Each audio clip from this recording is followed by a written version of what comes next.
Nimewaiteni hapa leo kwa jambo maalum sana. Jambo nitakalofundisha leo ni jambo la kuleta ustawi wa familia zetu. Ni jambo la kuleta kufunguliwa kwa familia zetu. Lakini mwisho wake ni jambo la kuleta baraka kwa familia zetu. Jambo nitakalofundisha leo ni jambo la kuleta muunganiko wa wazazi, baba na mama. Lakini ni jambo la kuleta muunganiko wa wazazi na watoto wao. Lakini hali kadhalika ni jambo la kuleta muunganiko kati ya watoto na watoto. Somo hili nitakalowafundisheni leo, kichwa cha ujumbe wangu kinasema wazazi na ndugu zako wa damu. Wazazi na ndugu zako wa damu. Na usisahau neno wa damu. Na topic kubwa hapa ni damu. Sasa unatakiwa kufahamu makundi yote haya niliyozungumza yote matatu. Ngoja nikukumbushe makundi haya. Wazazi wawili, yani mke na mme, wazazi na watoto wao, watoto kwa watoto. Hawa wote wana uhusiano wa damu.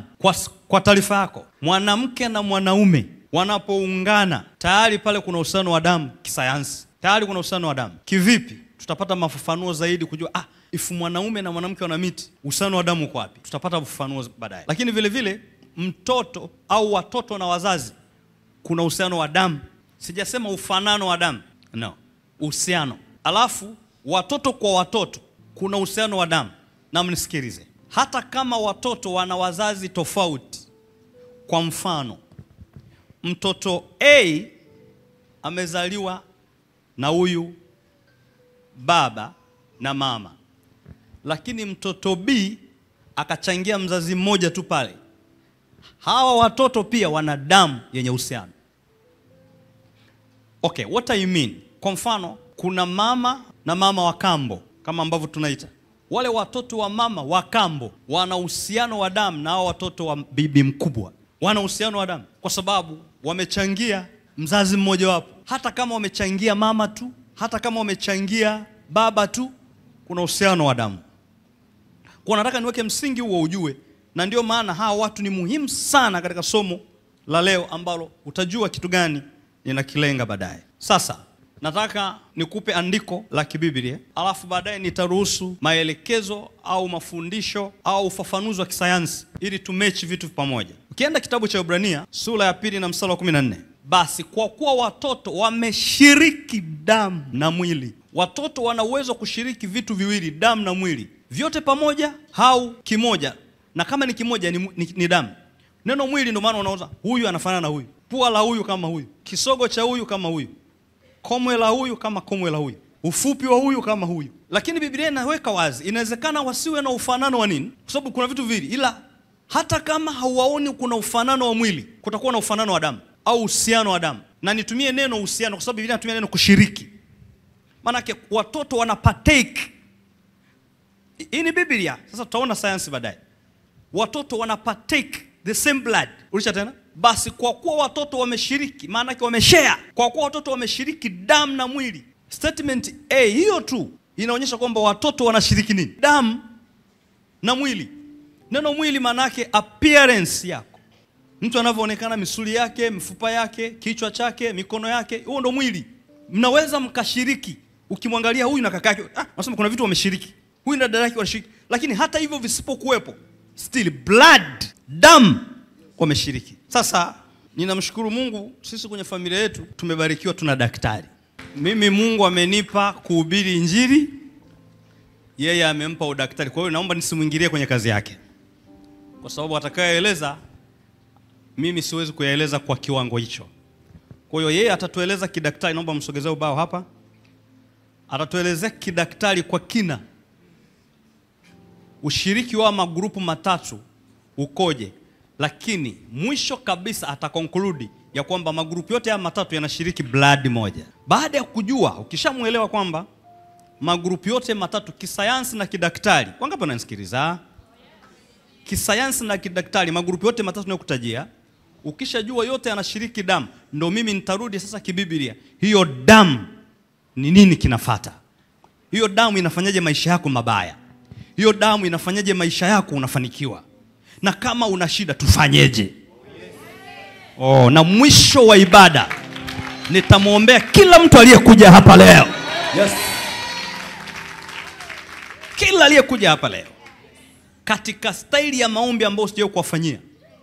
Maombi ya kushika mshipa wako wa damu na kuweka mafuta na kutamka baraka. Maisha yako lazima yabadilike. Dr. Oko, karibu.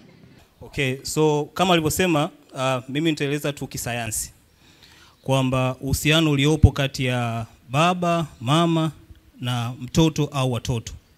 So tukianza, nitatumia herufi Y ikirepresent mzazi wa kiume, alafu nitatumia herufi X nikirepresent ama nikiwakilisha mzazi wa kike.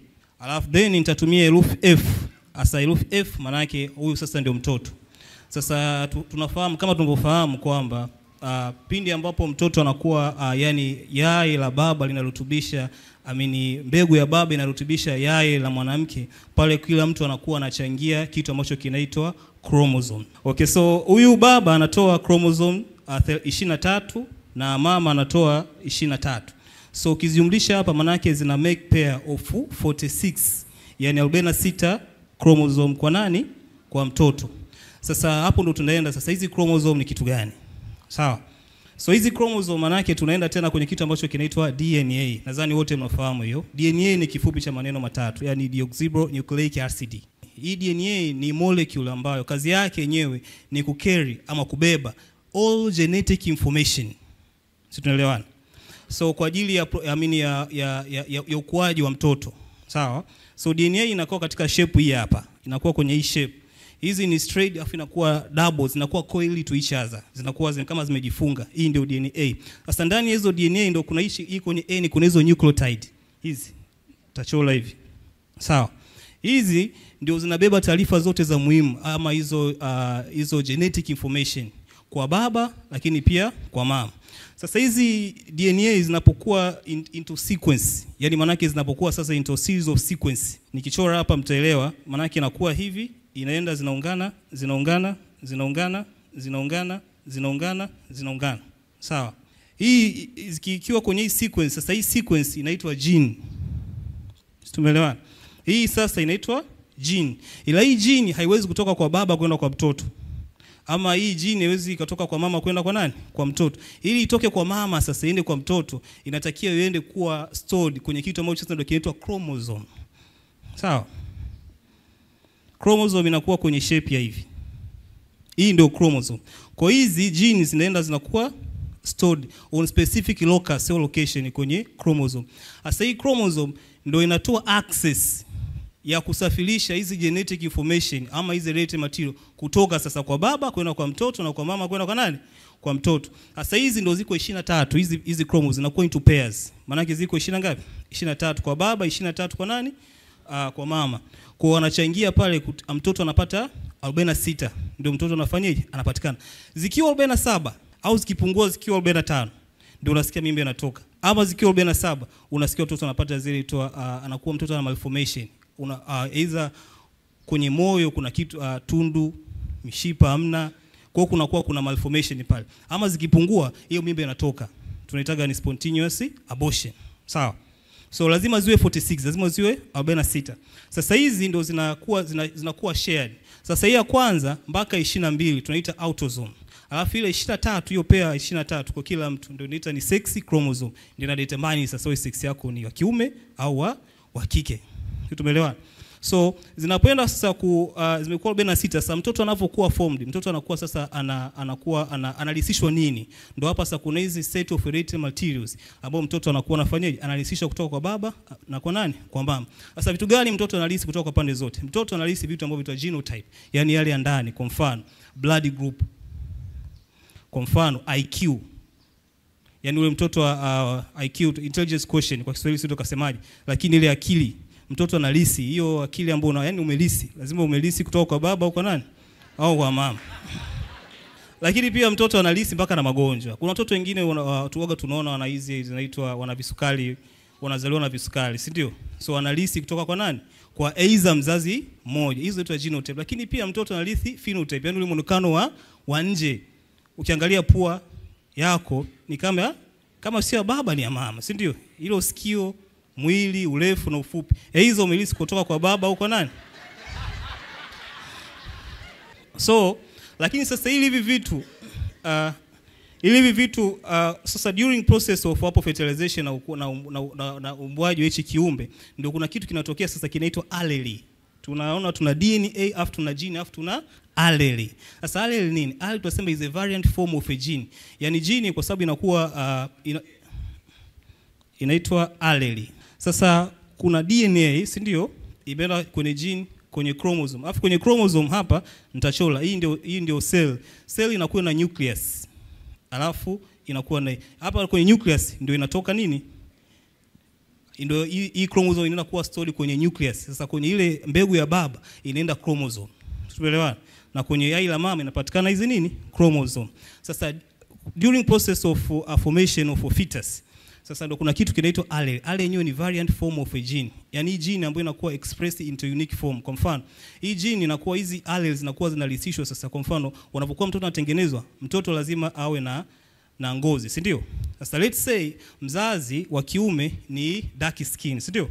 Mzazi wa kike ana light skin. So maana yake kwamba mzazi wa kike lazima achangie allele moja na mzazi wa kiume achangie allele moja. Yaani maana yake ni kwamba huyu anatoa skin allele, dark skin allele, huyu anatoa white skin allele. Alafu inakuwa ina dominate mwenzake ndio anatokea mtoto pale. Tumeelewana? Ya ndio wazo kwa kuta eti mzazi ni mweusi na baba ni mweusi na mama ni mweusi afu mtoto mweupe, hapana. Lazima ulisi moja kutoka kwa nani?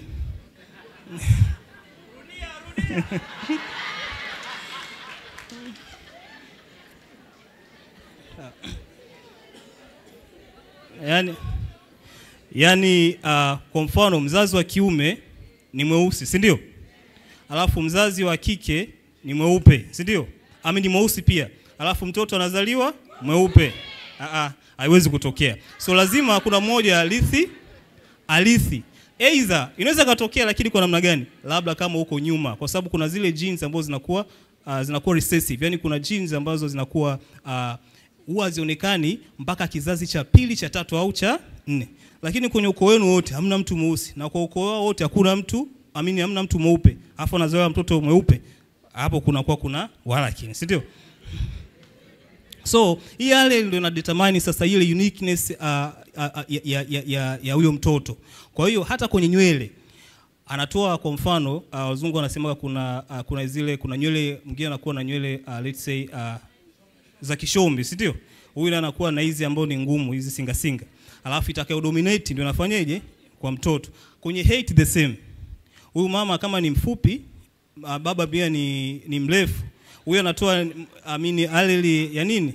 Ya urefu, huyo ufupi, alafu itakayoshinda anatokea nini? Ana mtoto. So kwenye kila kitu lazima anakuwa anachangia nani? Wanakuwa wanachangia wazazi wote wawili. Asoni kwenye muonekano, lakini pia sasa hata kwenye damu. Kwa sababu blood group ya mtoto ina determined na nini? Na blood group ya nini? Ya wazazi. Sasa kwenye blood group hapa kwenye chromosome nimwambia ziko pair ngapi? 23. Ya kwanza mpaka 22. Ile 23 ina sex chromosome. Alafu sasa kwenye chromosome ya 9 sisi kwa 23 ukikaunti ya kwanza ya pili mpaka ya 9, hiyo ndio chromosome ambayo ina determine nini? Group la damu. Inaitwa ABO glycosyl transferase. Lakini hii chromosome ya 9 sasa ndio ina determine nini? Group la damu. Sasa group la damu watu tunasema ni ABO system. Sisi tumeelewana? Hapa kuna EABO. Ukiona hizi herufi hizi ni antigen. Antigen ni nini? Hizi antigen huwa zinakaa kwako mzazi. Kwenye nini? Kwenye surface of red blood cell. Tunafahamu damu inaundwa na vitu vingapi? 4. Ina red blood cells, ina white blood cells, ina platelets, afu ile maji ambayo inaitwa plasma. Sawa. Hii damu ukiona una maji, na maana ukipoteza damu anakuwekea maji, ni maji tu yale. Sawa, ni plasma. Sasa kwenye hii ABO, hizi antigens zinakaa on the surface of red blood cells. So during process of fertilization zinakuwa pia hizi antigens zinaenda kwenye chromosome ya 9 kwa ajili ya kufanyeje? Ya kumlisisha ule mtoto. Sasa iko hivi, magrupu yako ya damu yako mangapi? Yako 4, sawa? Kuna A, kuna B, kuna AB, afu kuna O. Sisi tumeelewana?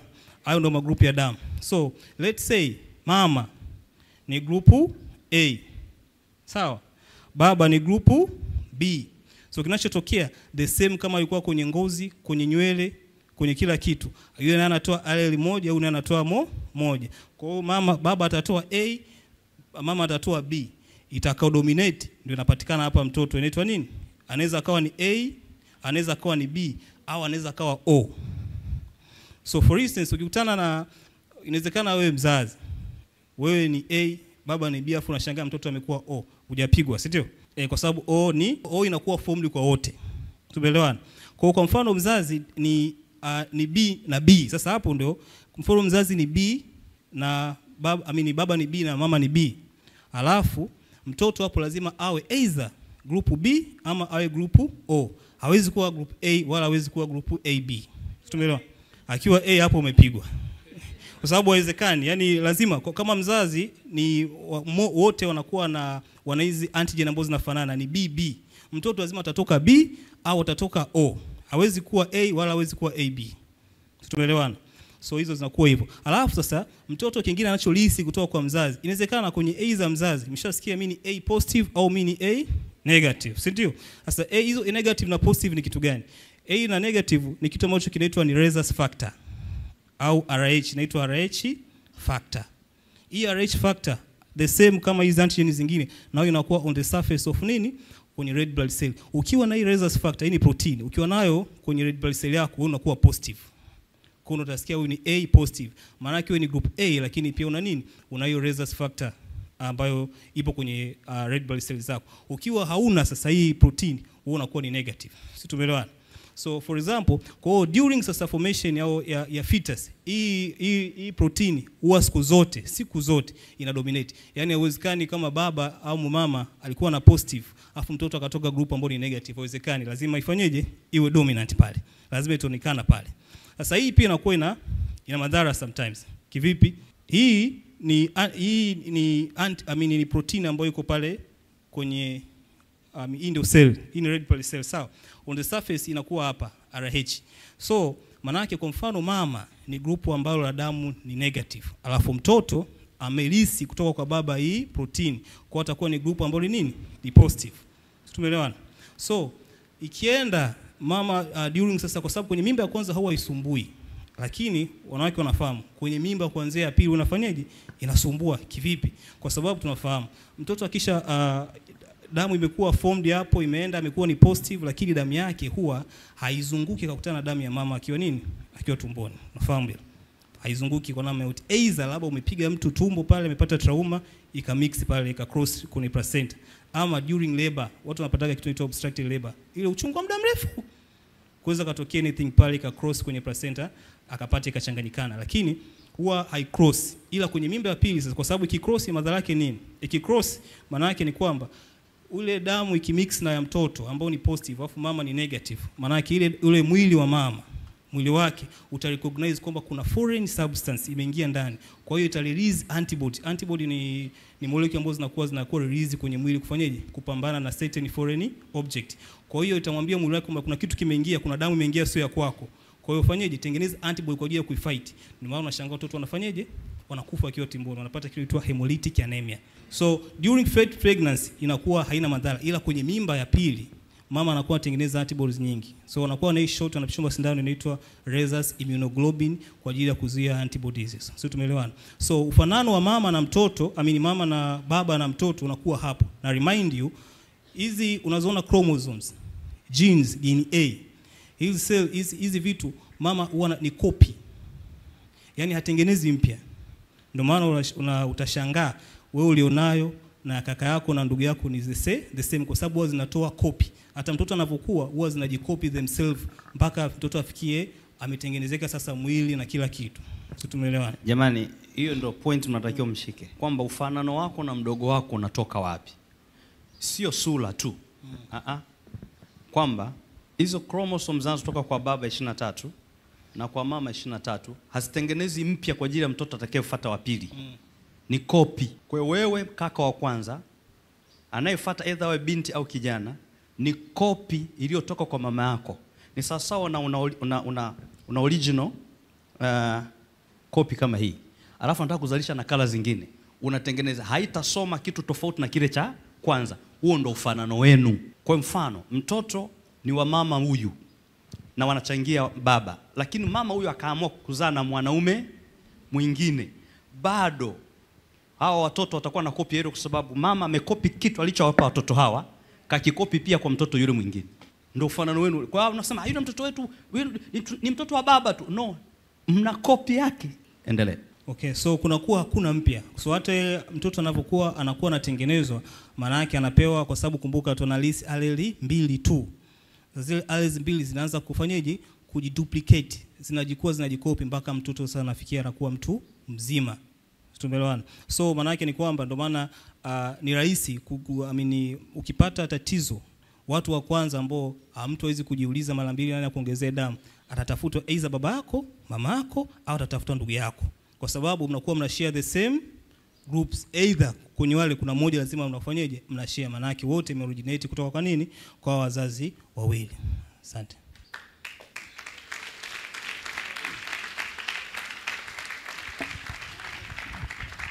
Maybe kabla hujatoka kidaktari na kisayansi zaidi.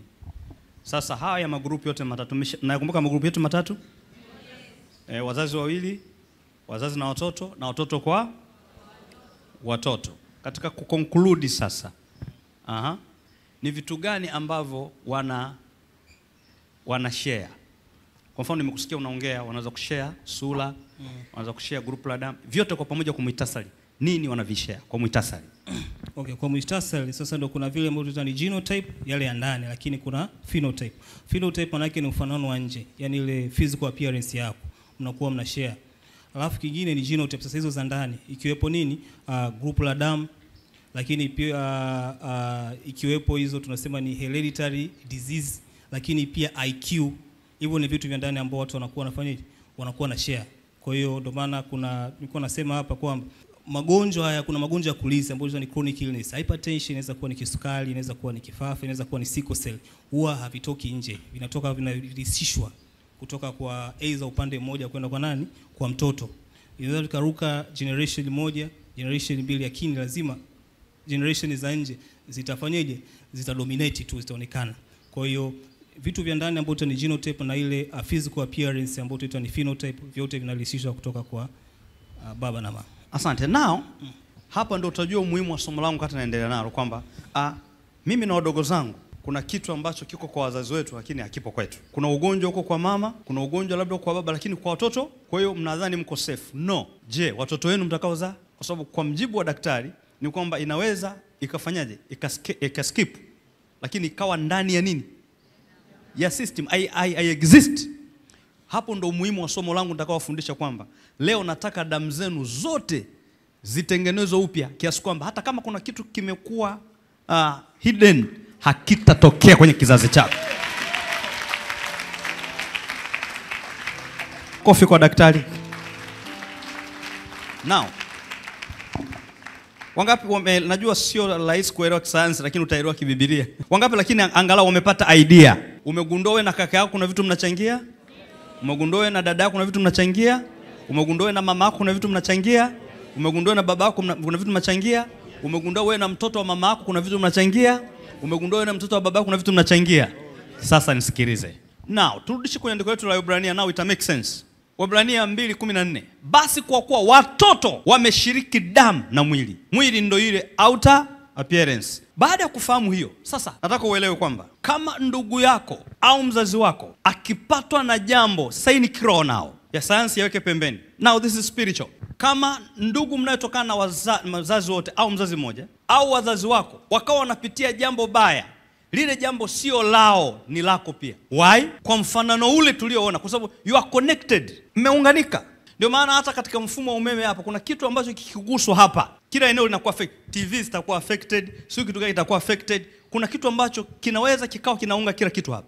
Kwa mfano, ikitokea shida ya transformer pale, mic inafanya kazi? Hizi kamera zinafanya kazi? Okay, main switch ikitrip. Hata pale majumbani mnaonaga sometimes main switch maybe imehisi kuna kitu fulani ikatrip. Kama radio ilikuwa inaongea inanyamaza. Kama TV ilikuwa imewashwa inanyamaza. Kama mlikuwa na wifi mle internet ina stop. Why? Kwa sababu zote zimeunganika kutoka kwenye chanzo kimoja. Sasa, endapo twende kiroho, baba yako kuna jambo anapitia, mama yako kuna jambo anapitia. Hapitii yeye kama yeye ni lenu. Hii itawafanya nyinyi mnaosema mama anapitia jambo fulani ni lake. My dear, you don't know. mimi na kaka yangu mlevi, yani ulevi wake. You don't know what you are saying. Kumbuka mnakopia, kuna vitu mama amevikopia akakuingizia, mama akavikopia akamuingizia kaka yako, baba amevikopia akamuingizia. Kwa hiyo kuna muunganiko, kuna kitu ambacho kitakuaffect. Okay, niende ndani zaidi. Ikitokea huyo ndugu yako akaenda kwa mganga wa kienyeji, indirectly amekupeleka. Hapa ndipo ita make sense anaposema Joshua kwenye Biblia, mimi na nyumba yangu wote tunatakiwa tumtumikie Bwana. Huwa siwaelewi nyie ambao baba yako hajaokoka uko comfortable. Mama yako hajaokoka uko comfortable. Wadogo zako wanavuta bangi uko comfortable. How can you be comfortable wakati kuna kitu chako kiko kule? Wewe sio wewe tu kwamba wewe ni kama unaishi privately. No, Biblia imeconfirm kwamba watoto wanashiriki damu na mwili. Hii ndio sababu nimewaiteni hapa kwamba mwisho wa siku nitawaambia sasa tunafanyaje. Kwa sababu huko hapa kuna mtu yuko kwa mganga nao.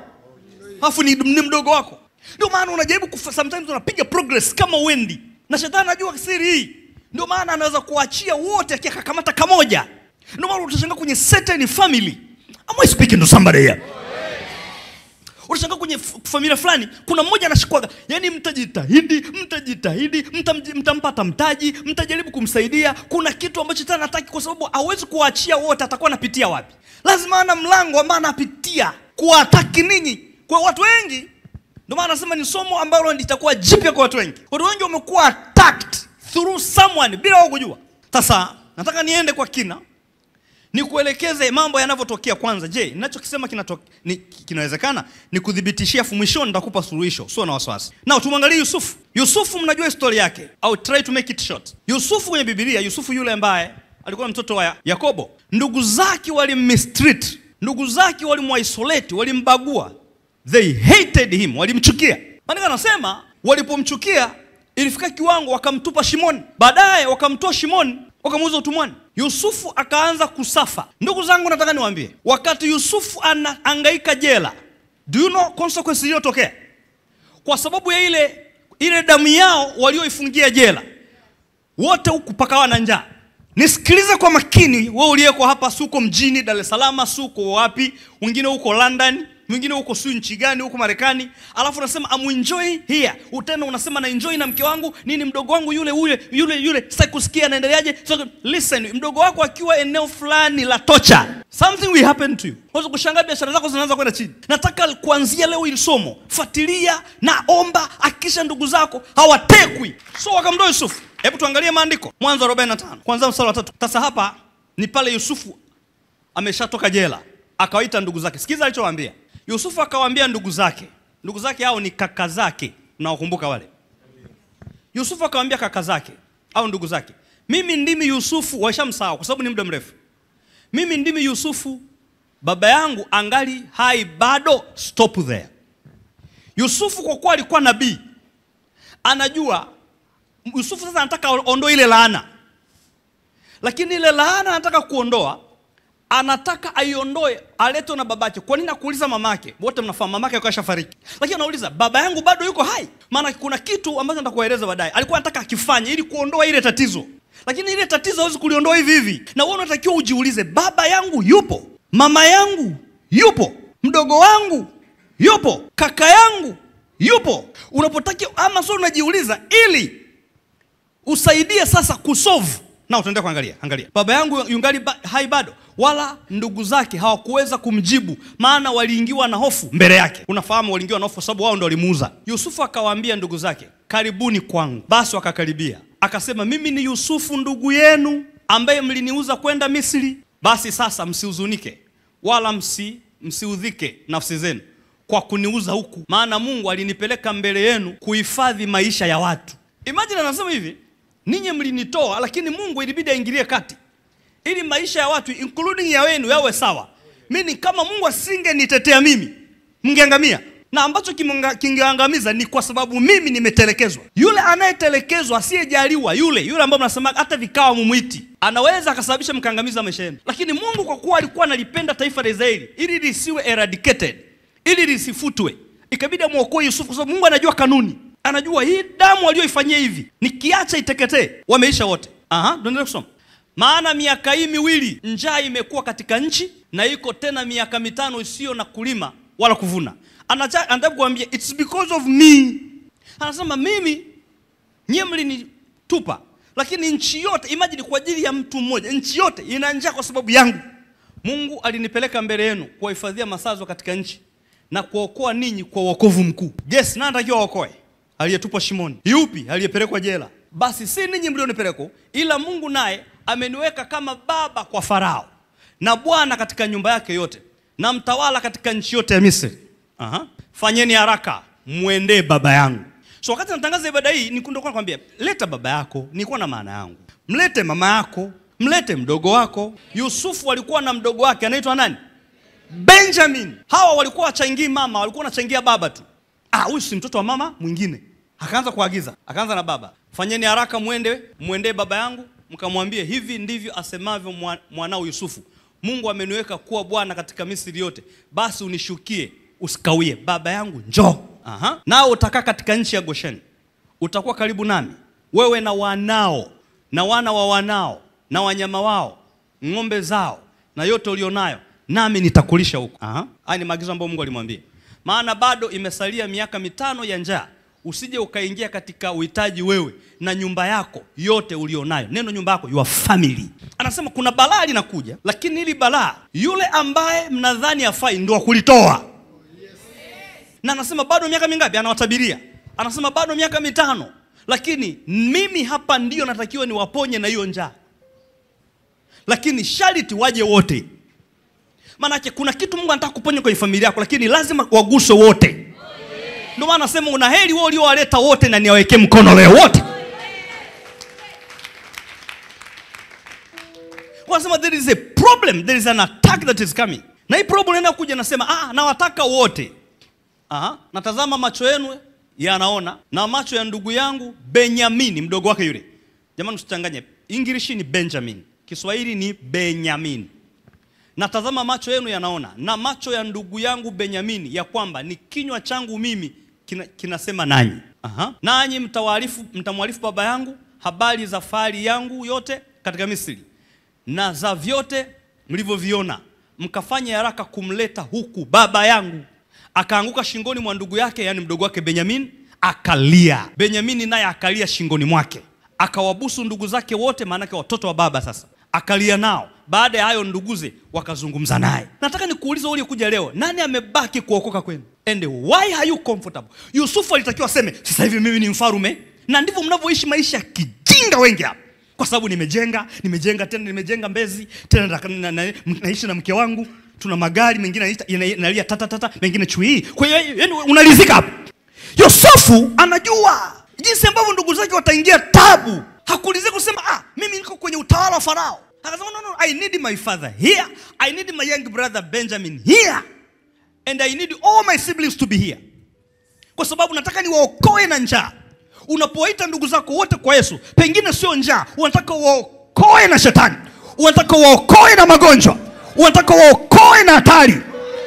Naongea na watu wachache wanaanza kunielewa hapa. Yes.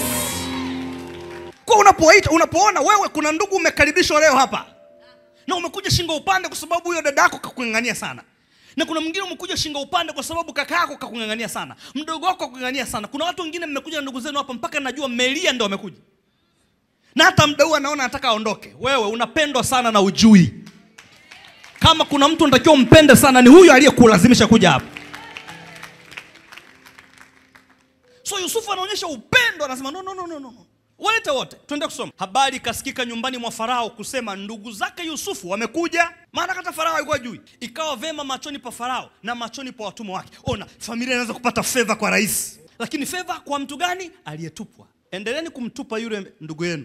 You never know. Favor itapitia kwake. Farao akamwambia Yusufu, uwaambie ndugu zako fanyeni hivi. Wachukuzeni mizigo, wanyama wenu, muondoke muende nchi ya Kanaani. Anatoa maagizo rais wa nchi. Kisha mkamtwae baba yenu na watu wa nyumbani mwenu, mkanijie, nami nitawapa mema ya nchi ya Misri, nanyi mtakula unono wa nchi. Nao swali, wale unono wa nchi wangapi? Wote. Je, hayo nayo unayofaidi, mnafaidi wote?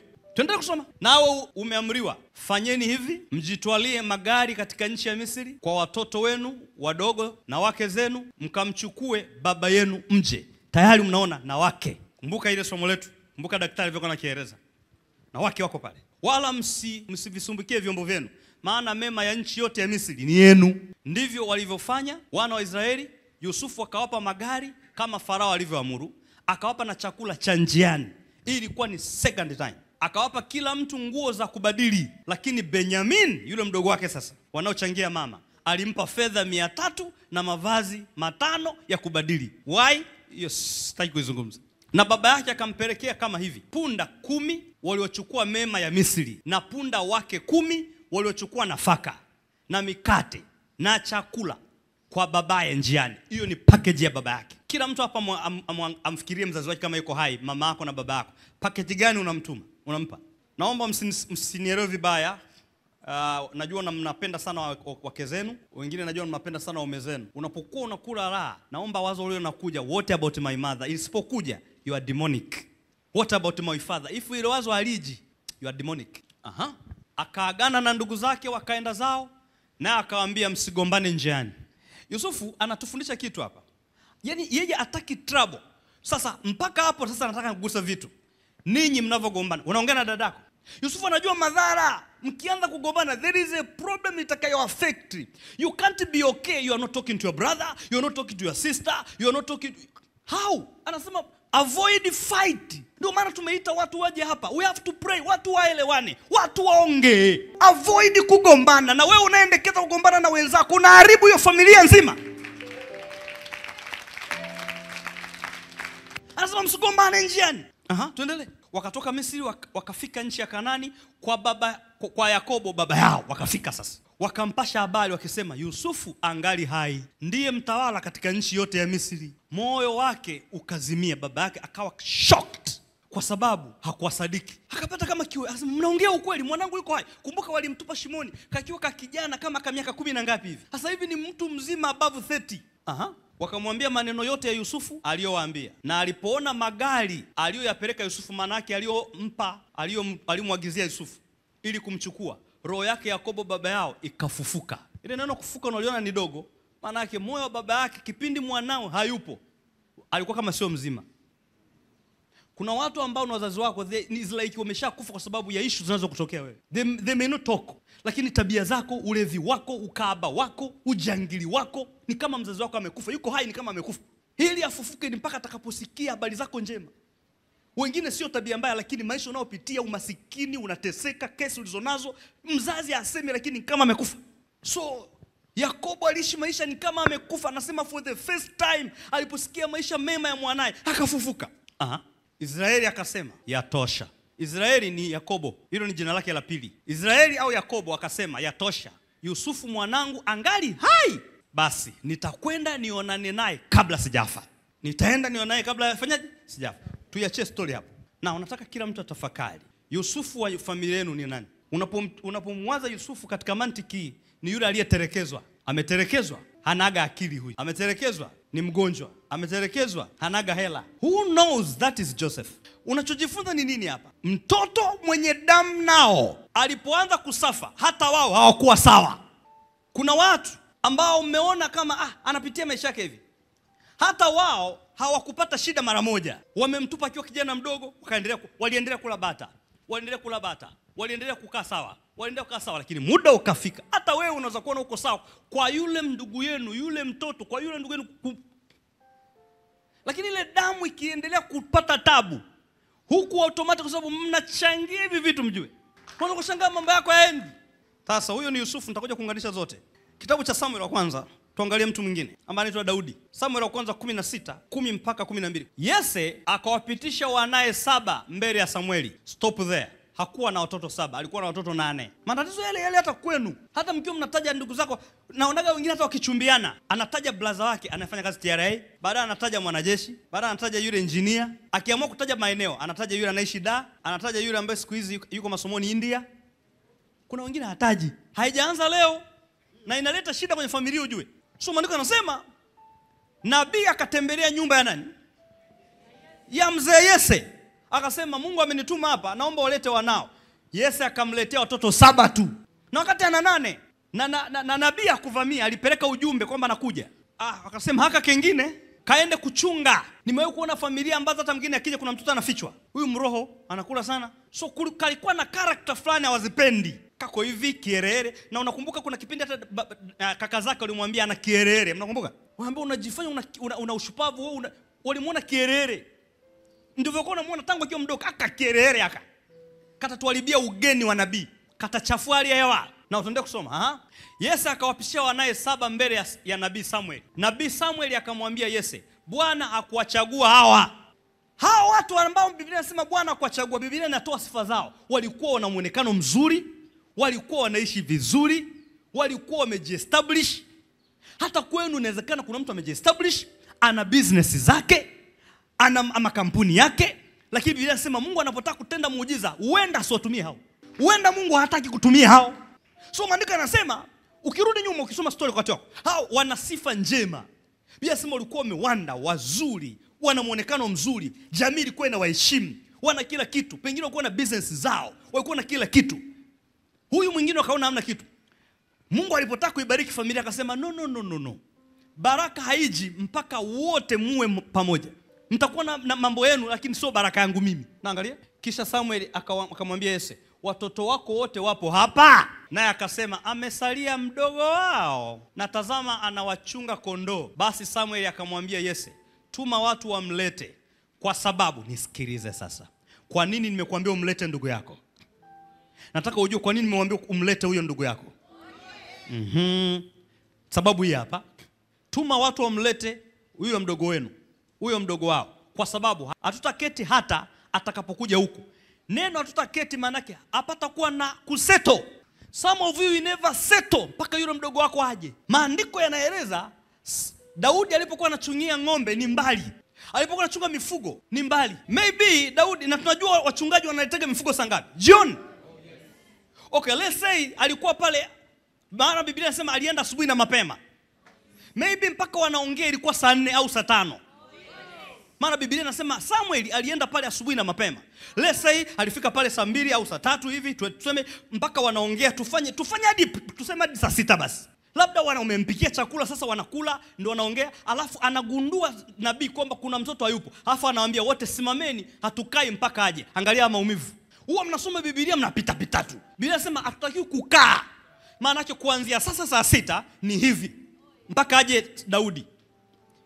Ni vitu vingapi vimesimama mpaka aje ndugu yako? Una taarifa. Na ndio maana vitu vyako vingi vimesimama kwa sababu kuna ndugu anatakiwa aje na ukazani kumleta. Maisha yako kama ulikuwa uja huku bilwe injili, yanadependi ndugu yako, yanadependi mzazi. Yusufu akasema baba aletwe. Hapa tunaambiwa mtoto aletwe. Yusufu anawaambia kaka zao, hamtakuwa sawa nyie mpaka baba aje. Wengi mnamuona Yusufu alikuwa amebarikiwa. Wengi mnamuona Yusufu alikuwa amefanyaje? Alikuwa amebarikiwa. Lakini Yusufu alikuwa hajabarikiwa furu. Baba yake alipokuja alimwambia Yusufu. Hata Yusufu pamoja na mambo yake yote kuna baraka alikuwa anataka kwa baba yake. Hawa wako wana kila kitu, lakini kuna kitu wanahitaji kwa mdogo wao. Okay, wanasema apostle, tufanye ilikuwa saa 9 mpaka ifike jioni saa 12 watu wamesimama. I don't know miguu ilivimba. Sijajua hata kama jeshini wanakuwa na hilo gwaride namna hiyo, sijakwenda. Lakini hii ni hatari. Mtu anajikuna anataka kukaa, Samuel anasema, "No! Simama mpaka Daudi aje." Sasa angalia huyo mtu anayetumwa lazima atembee. Wamesimama. Aende kwa Daudi. Daudi walikuwa wanafuga mifugo mingi. Aikusanye mifugo. Aikusanye nini? Mifugo. Atakapokusanya mifugo, aanze kutembea tena. Kwenda kwa nani? Kwa Samueli. Atakapotembea kwenda kwa Samueli, awakute wakiwa wamefanyaje? Wamesimama. Ilikuwa ni tocha. Okay, let's say walisimama saa 1. Ni kawaida, si hatari. Bora usimame unafanya kitu. Unasubiri. Kila mtu anachungulia amefika. Na kuna wengine business zimesimama zinamsubiri ndugu yako aokoke, kwa sababu huyo ndugu yako huwezi kujua shetani anamtumiaje huko. Tuendelee. Basi akatuma mtu naye akamleta kwao. Naye alikuwa mwekundu, mwenye macho mazuri, na umbo lake lilikuwa la kupendeza. Bwana akasema, ondoka umtie mafuta, maana huyu ndiye.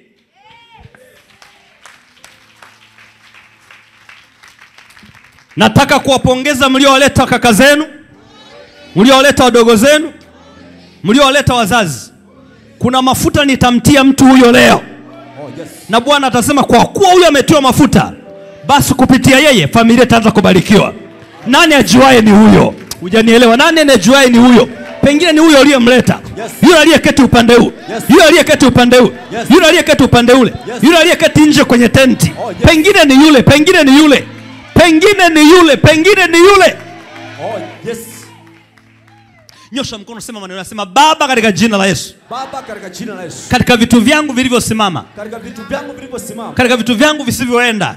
Vitu vyangu visipoenda. Nani ajuae? Nani ajuae? Nani ajuae? Nani ajuae? Nani ajuae? Nani ajuae? Ndugu yangu akija, Ndugu yangu akija, akaletwa katiwa mafuta akaletwa katiwa na mtumishi wa Bwana, na mtumishi wa Bwana, kupitia yeye kupitia yeye tutaketi, tutaketi, tutaseto. tutaseto. Kwa kuwa amefika, Kwa kuwa amefika, ndoa hii itaseto. ndoa hii itaseto. Kwa kuwa amefika, Kwa kuwa amefika, biashara hii itaseto. biashara hii itaseto. Kwa kuwa amefika, Kwa kuwa amefika, huduma hii itaseto. huduma hii itaseto. Somebody mpigie Yesu makofi sana.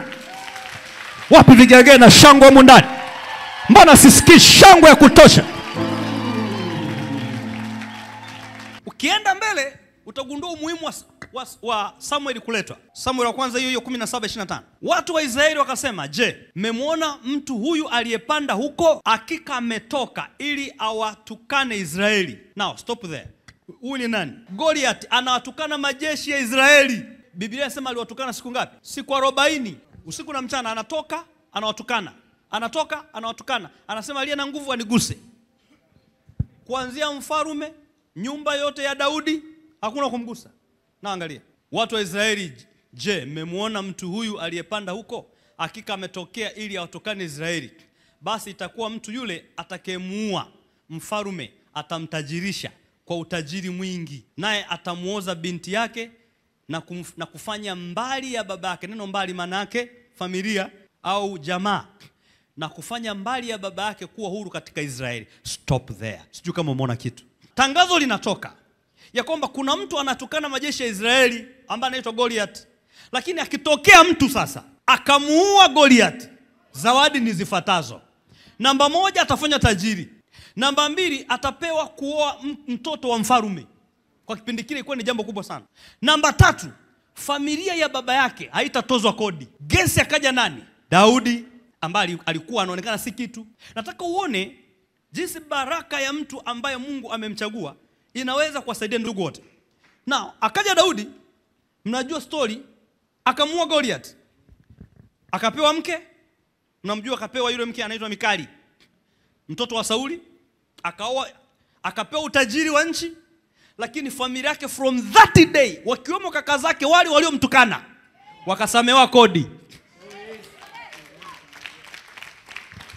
Naongea kwa ujasiri. Naongea kwa ujasiri. Na wengine mtashuhudia. Huyo ndugu yako, huyo ninayehubiri ananisikiliza pale. Oh, yes. Huyo ambaye ni mlevi mpaka mmemkatia tamaa. Oh, yes. Bwana atamuokoa. Oh, yes. Na yaya Bwana atamuokoa. Yes. Bwana atamsaidia. Yes. Na kuna siku atasaidia familia yote. Na tabiri. Yes. Ninamuona mwanamke mmoja. Oh, yes. Namuona dada mmoja. Oh, yes. Wanashutumiwa ni mchawi. Oh, yes. Ni mshirikina. Yes. Hata mnatamani afe. Oh, yes. Bwana asema hata kufa. Yes. Ataokolewa. Yes. Na atakuwa ni mtumishi wa Mungu. Yes. Atakayesaidia familia yote. Yes. Na tabiri. Namuona kaka fulani. Yes. Na tabiri. Yes. Namuona kijana fulani wa kiume. Oh, yes. Namuona mwanaume fulani Oh, yes. ambaye mmekatia tamaa Oh, yes. kwa mambo mabaya alionayo, Oh, yes. kwa magonjwa alionayo, Oh, yes. kwa shida alizonazo. Oh, yes. Bwana anamsaidia na atakuwa baraka kwa familia yote. Na tabiri kwa jina la Yesu. Kuna walioletwa mahali hapa. Kuna walioletwa leo. Wageni wengine mkuja mara ya kwanza. Wanaonekana wana kitu. Wanakuaga omba. Wanaombaga pesa sana. Mpaka wengine mmewachoka. Lakini leo akiwekewa mafuta, Bwana atabadilisha maisha yao. Bwana anabadilisha maisha yao. Siku moja mtawategemea. Wow! Nataka tuungane kwa pamoja tukatae. Tusimkatie mtu tamaa. Usimkatie mtu tamaa. Usimkatie dada yako tamaa. Usimkatie kaka tamaa. Usimkatie mdogo wako tamaa. Usimkatie mtoto wako tamaa. Usimkatie baba tamaa. Usimkatie mama tamaa. Bwana anamuokoa. Atakuwa faraja kama Yusufu. Atakuwa faraja kama Daudi. Somebody shout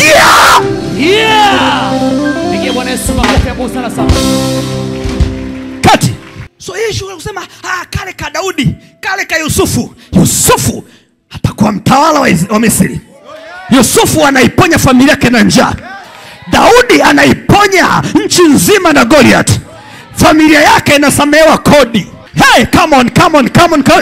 I don't hear you. Come on. Familia yako, anza kuiangalia familia yako. Anza kuangalia ule ushindikana. Yule ambaye mmempeleka soba. Maombi yangu leo ninaomba. Mungu amkomboe na hiyo roho. Katika jina la Yesu. Katika jina la Yesu. Katika jina la Yesu.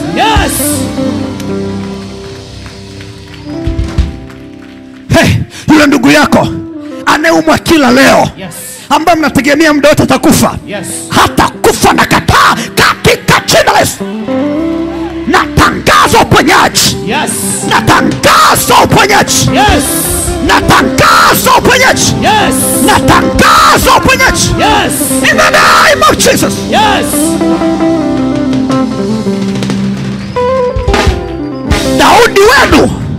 Daudi wenu hata kaporini. Daudi wenu makao yake mapya yatakuwa ikulu. Yusufu hata kaa jela. Yusufu ni mtawala wa Misri. Na watoa jela. Jela ya magonjwa. Na watoa ndugu zako jela. Jela ya umasikini. Jela ya ulevi. Jela ya madawa kulevya. Jela ya ujambazi. Jela ya ukahaba. Jela ya wizi. Na watoa ndugu zako huko. Watatoka jela. Somebody shout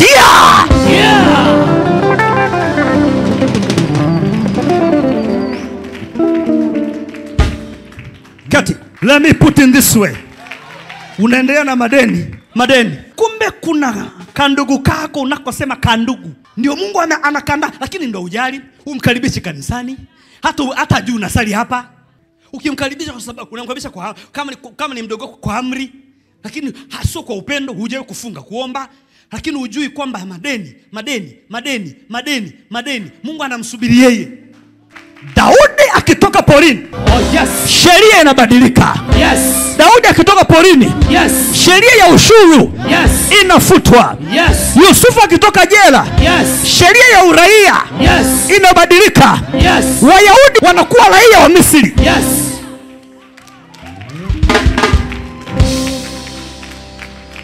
Oh, come on. Yesu kapakatakatuska baya. Misri palikuwa na sheria ya utawala. Mtu wa nje hawezi kuwa raia pale. Lakini Yusufu alipotoka jela, ndugu zake wakapewa uraia. Sheria ikabadilika. Acha kiburi kwa sababu una magari. Acha kiburi kwa sababu una majumba. Acha kiburi kwa sababu una kazi. Acha kiburi kwa sababu una cheo serikalini. Acha kiburi kwa sababu una kazi kwenye kampuni. Kuna vitu vyako havijaseto, vinamhitaji ndugu yako. Wewe muweke kwa Bwana. Fanya kampeni. Funga na kuomba. Unisikie, fanya kampeni. Funga na kuomba. Wapelekee watumishi picha za ndugu zako. Hakikisha wewe na nyumba yote mnamtumikia Bwana. Maombi ya leo tutaomba kwa uchungu sana, kwa sababu kitendo cha kumwacha huyo mmoja, nani ajuaye, ndiye anayeondoa kodi. So familia ya Yesu ilikuwa okay, kila kitu, kasoro nini? Kodi. Sisemi kwa kuwa mdogo wako yuko hivi au kaka yako hamtakuwa na maendeleo, lakini kuna kitu kinamsubiri yeye. Let me put in this way. Baadhi ya vitu kwenye familia, mwenye key ni mtoto fulani. Kuna mtoto fulani ana key ya biashara, mwingine ana key ya hiki, mwingine. Kwa wewe unaweza kudhani mko okay, lakini kuna mwenye ufunguo hicho kitu. Yuko wapi? Porini. So never and never again kusema mimi na fulani tuko kanisani, wengine watajua wenyewe. My dear, hao unasema watajua wenyewe, unajuaje kama wana ufunguo nje wa nchi za nje? Na ndio maana kwenye familia baadhi ya mtu ukiona fulani ameingia kanisani, kuna kitu kinafunguka. Usiishi hapo, make sure wote, baba yako haijalishi anakataa wokovu, haijalishi yuko kwenye dini na kasaa hamna Yesu, we pray, kuna kitu kitafanyika, kuna siku ataokoka. Baba uliyemtuma Yesu Kristo na ukasema ni mwokozi wa ulimwengu, ukamwambia Mariamu, utamzaa mtoto, utamwita jina lake Yesu. Maana yake Yeshua. Tafsiri ya jina la Yeshua, maana yake mwokozi wa watu. Kwa kuwa Yesu ni Yeshua, tena sio Yeshua tu, ni Yeshua Amashia, yani Jesus Christ, aliyepakwa mafuta. Kwa mafuta ya Yesu naita wokovu kwenu, wokovu kwa baba yako, wokovu kwa mama yako, wokovu kwa mdogo wako, wokovu kwa mkaka yako, wokovu kwa dada yako. Naita wokovu. Baba wokoe, wokoe, baba wokoe, baba wokoe, wokoe watu wako. Naita wokovu.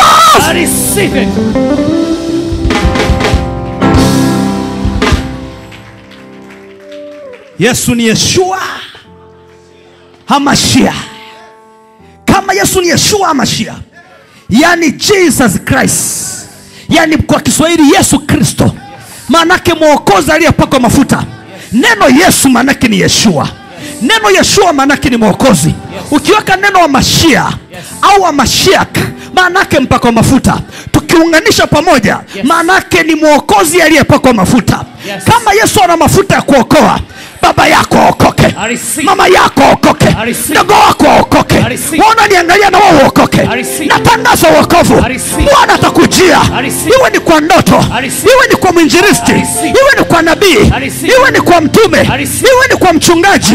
Bwana atakuokoa, iwe ni kwa mshirika wa kawaida, kwa ujumbe wa aina yote, kwa njia ya redio, kwa njia ya TV, mikutano ya injili, wahubiri ya ana kwa ana. Natangaza wokovu, natangaza wokovu. Baba okoa, baba okoa, baba okoa. Yesu Kristo, Jesus Christ, Yeshua Hamashia. Yeshua, Yeshua.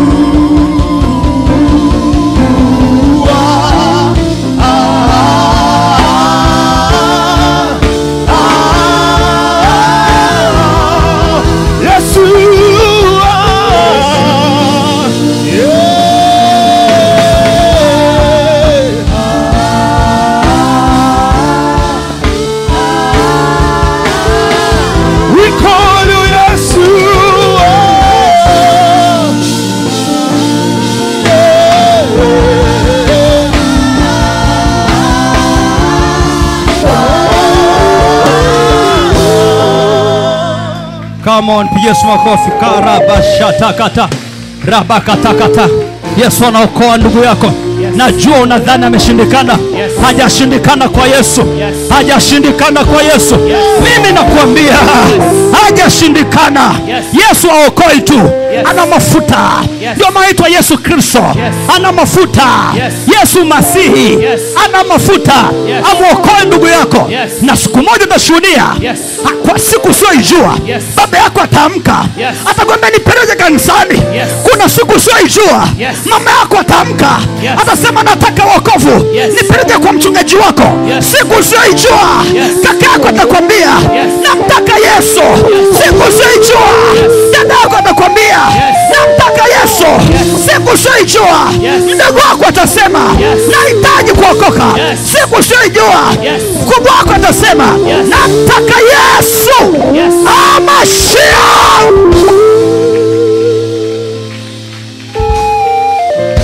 Kati haya bakatakatatos. Na sensi nguvu ya wokovu. Raba shakatakatos. Raba shika pakatas. Mendo robo shekerabaya. Rabosa kataraba. Wokoba katayaba.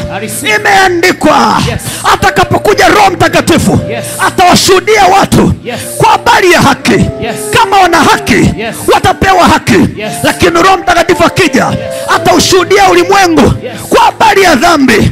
Washuhudiwe na Roho mwenyewe. Kama wakusikilizi wewe, wamsikiliza Roho Mtakatifu, watashuhudiwa katika jina.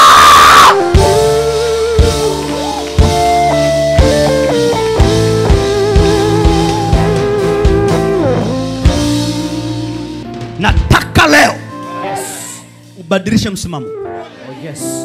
Ndugu zako hawaokoki tu kwa ajili ya kwenda mbinguni. Nataka ufahamu hicho kitu ambacho watu wengi hawajui. Wanaokoka kwa sababu wana baraka yetu.